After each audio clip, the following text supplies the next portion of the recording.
मंडलाकारं व्याप्तमयेन चराचरं तत्पदं दर्शितमेन तस्मै श्रीगुरवे नमः। अज्ञानतिमिरन्धसो ज्ञानाञ्जनशलाकया चक्षुरुन्मीलितमेन तस्मै श्रीगुरवे नमः। तू ही आत्मज्ञान बलदाता सुयश विज्ञान गाते हैं तेरी चरण शरण में आके भव बंधन कटराते हैं। तुझको ही जपना जीवन है मरण तुझे बिसुराने में मेरी सारी शक्ति लगे प्रभु तुमसे लगने लगाने में। आदरणीय अध्यक्ष महोदय जी, संचालक जी, संत भगवान, भक्त भगवान, देवी स्वरूपा, माता बहनों, बच्चों, सभी को मेरा देखो वेद मंत्र कहता है यत्र सौम्य सदमिति तत्र भद्रम। जहां परमात्मा की ज्योति है वहां कल्याण ही कल्याण है। बाबा तुलसीदास जी ने भी कह दिया सुखी मीन जो नीर अगाला जिमे हरि शरण नये कहु गादा। जहां हम परमात्मा की शरण में आ जाते हैं तो दुख तो अपने आप ही भाग जाते हैं। लेकिन अब थोड़ा विचार करना होगा। क्यों? एक वो कहा है कि देवा देवानाम अपि यान्ति पाते कि विद्वानों के मार्ग पर विद्वान ही चल सकते हैं। ऋतस् पंथा न तरंती दुष्कृता। ऋग्वेद कहता है कि सत्य का जो मार्ग है वो दुष्ट प्रवृत्ति वाले उस मार्ग पर नहीं चल सकते। अब बाबा तुलसीदास जी ने कह दी काम क्रोध मद लोभ रज गिरा सक्त मद रूप फरते किम जानई रघुपति मूल परे भवकु। जहां ये हमें अवगुण है, कामी है, क्रोधी है और हम सोचे कि ईश्वर का भजन कर ले, भैया कभी मत सोचना इस बात में। क्यों? जो सत्य का मार्ग है दुष्ट प्रवृत्ति वाले वहां चल ही नहीं सकते।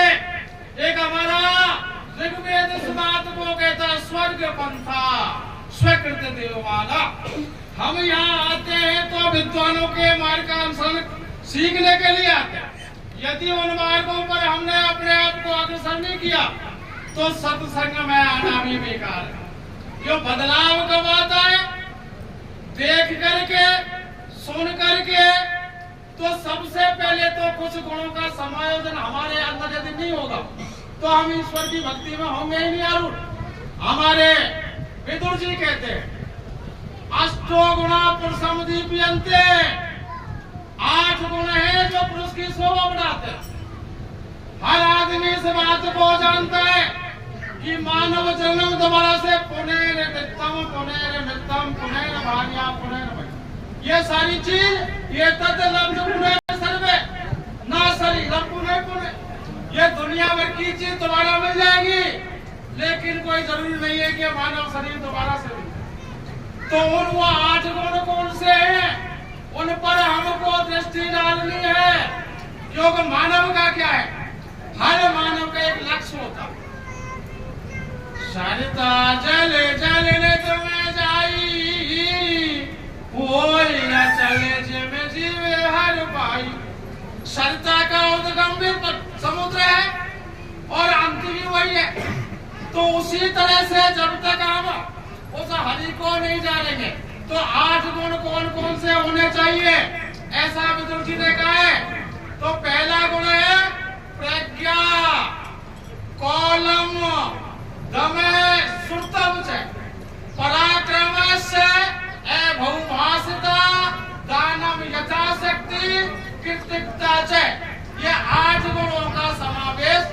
हमारे अंदर हो। तो पहला है प्रज्ञा। अब प्रज्ञा क्यों है? ऐसा हम शरीर को देखते हैं, शरीर के ढांचे पर एक नजर डाले, क्या है? आत्मनि रचनम विद शरीरम रथम एव च बुद्धि साथे विद मन प्रज्ञा विच। ये आत्मा इस शरीर की मालिक है और एक रथ एक शरीर है और शरीर की रथ की मालिक आत्मा है। बुद्धि इसका साथी है, साथी इसका कौन है? बुद्धि। और मन इसकी एक लगाम है। तो सबसे पहले आता है प्रज्ञा। इस शरीर का ड्राइवर जो है वो बुद्धि है। यदि बुद्धि कैसी हो? प्रखर बुद्धि। जब तक प्रखर बुद्धि आदमी की नहीं होगी, अच्छा और बुरा फैसला बुद्धि से लिया जाता है। हमारे बाबा तुलसीदास जी ने कहा है, होए बुद्धि जो परम सयानी तेई न चितवे निहित जानी तेज राशि विज्ञान में यही विदले के दीप जराई मरा देख शलभ सब जाते जात सब। ऐसी बुद्धि होगी तो अच्छे और बुरे का फैसला बुद्धि से लिया जाता है। तो सबसे ज्यादा कीमत बुद्धि, प्रज्ञा बुद्धि, मेधा बुद्धि, प्रखर बुद्धि ऐसी होनी चाहिए। तो ऐसी बुद्धि यदि विज्ञानवान होगी तो पतंगे रूपी जो काम क्रोध मद लोभ है उस दीपक के पास जाते अपने आप ही नष्ट हो जाए। तो हमारे उपनिषद में यही कहते, विज्ञानवान सारथी मनस तथा से तद पदम आपनोति तत् विष्णु परमम पदम। यदि सारथी कैसा है? विज्ञानवान है, तो वो उस पद को प्राप्त कर लेता है जो सब विष्णु का सबसे परम श्रेष्ठ पद है। यस्तु विज्ञानवान भक्ति मनस सत्य सदा शुचि से तत्पदम आपनोति यस्मात् भूय न जाए। यदि हमारी बुद्धि कैसी है? उपनिषद कहता है ऐसा, विज्ञानवान है तो हमको इसे जन्म और मरण के बंधन से छुटकारा मिल जाता है। हमारी भागवत में भी यही कहा है, ज्ञानो परम गुह्यम में यदि विज्ञान तब मुझसे ब्रह्मा जी कहते हैं आप वही ज्ञान मुझसे लीजिए जो विज्ञान में हो।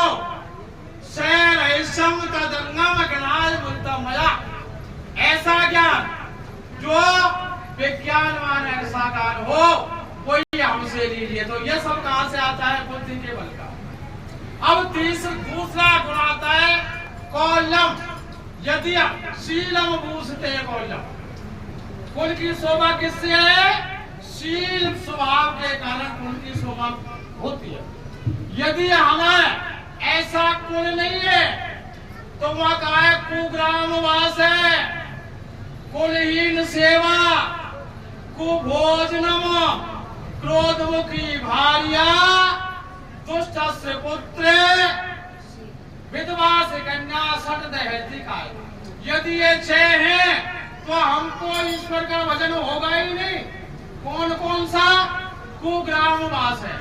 यदि हमारा वास स्थान ऐसी जगह पर है, हमारे बाबा तुलसीदास भी कह गए, दोस्त संग नहीं देव विधाता तासे बलो नरक को वासा। तो ऐसी जगह हमारा वास नहीं हो, क्योंकि जब हम अच्छे काम को आए, आज हम इस संगति में आए, 50 लोग हमसे क्या कह रहे थे? पनीर खाने, चाय पीने। तो कितने? जब तक हमारा परिवेश अच्छा नहीं होगा तो हम ईश्वर के गुणान्वान ढंग से नहीं कर सकते। कुलीन सेवा, और यदि हम किसी ऐसे की सेवा कर रहे तो भी हम ऊपर वाले की भक्ति नहीं कर सकते। और कुभोजनम, जैसा खाएगा अन्न और वैसा हो जाएगा मन। कुंभकर्ण को जब जगाया गया था, कुंभकर्ण को जब जगाया गया था तो क्या कहा कुंभकर्ण ने? 10 कन्नड़ के वचन सुन कोम करण मुस्कान और जगदम्बा का हरण करे सट चाहत कल्याण। हे भ्राता, माता श्री का हरण करते रहो। उस समय उसके शुद्ध था, पेट में वो गलत नहीं था, तो वही बोला अब भी तू समझ जा, लेकिन नहीं। फिर उसको मदरा पिलाई गई, ऐसे कटवाए गए, तब उसको भ्रष्ट कर दिया गया। तो मानव भी जितने गलत कर्म करता है, गलत कार्य करे, कुभोजनम। अब आता है क्रोधों की भार्या। यदि भार्या क्रोध करने वाली होगी तो ऊपर वाले का वजन भी नहीं होगा। मूर्ख से पुत्र है, पुत्र यदि मूर्ख हुआ, हमारे बाबा तुलसीदास जी ने भी कह दिया, चलते पवन प्रबल तथा बादल जे ही नसाए, ते कपूत के उपजे कुल सद धर्म नसाए। यदि बेटा कपूत है तो भजन नहीं होगा। और विधवा से कन्या, यदि घर में विधवा कन्या है तो भी हम ध्यान लगा कर बैठेंगे, लेकिन कहीं ना कहीं उसका चिंतन जरूर है। अब अगला तीसरा गुण आता है दमश, जो हमें जितने भी कहते हैं कि हमें कामनाओं को दमन करें। ऐसा कब होगा? जब हम आचरण सही होंगे, हमारे आचार विचार जब सही हो जाएंगे, तो हम अपने आप ही हमारी कामनाएं तो इंद्रियाणाम विचरताम विशेष सुहारे संयमे यत्ने तिष्ठे बांधने बाजना। यदि हमारी इंद्रियां अपने विषयों में गमन करती है तो उनको रोको। क्यों? इंद्रियाणाम सर्वेषां ऐसा यदि गच्छति, यदि इंद्रियों में से एक भी इंद्री अपने विषयों में गमन करती है, तेनास छरस्ति प्रज्ञा भूतो पातत बोधकम, तो उसकी बुद्धि सारी नष्ट हो जाती है। कैसे? एक चमड़े के बर्तन में पानी भर दिया जाए, एक छेद कर दिया जाए, तो वो सारे बर्तन को खाली कर देता। तो हमको भी जब तक इंद्रियों को हम कामना ये पूर्ति नहीं होती, एक हमारे विष्णु पुराण में कह रहा है, ना जातु कामे कामना उपयोगेन सम्यति हंसा कृष्ण बस से भूमि ये बात ही बताती कि कभी कामना की पूर्ति नहीं होती। अपन कर लेते हैं इस काम को आज कर ले, फिर मैं दोबारा कभी नहीं करूं। ऐसा नहीं, तुम दोबारा जरूर करोगे उसको, क्योंकि जैसे हवन में जो हवी डाली जाती है, अग्नि शांत नहीं होती और प्रफुल्लित हो जाती। अब चौथा गुण आता है श्रुत्वाच, सुनना। एक बस इसी को कहा, चौथा गुण है सुनना, यानी कहने से ज्यादा सुनने वाला ज्यादा होता है। हमारे व्यास जी ने कह दिया है, ध्यान आत्मनि पश्यन्ति केचित् आत्मनं च आत्मना अन्ये सांख्य योगेन कर्म योगेन च। कोई कर्म योग के द्वारा, कोई ध्यान योग के द्वारा, कोई आत्मा, अन्य तुम्हें वजनते सुत्वाय उपासते।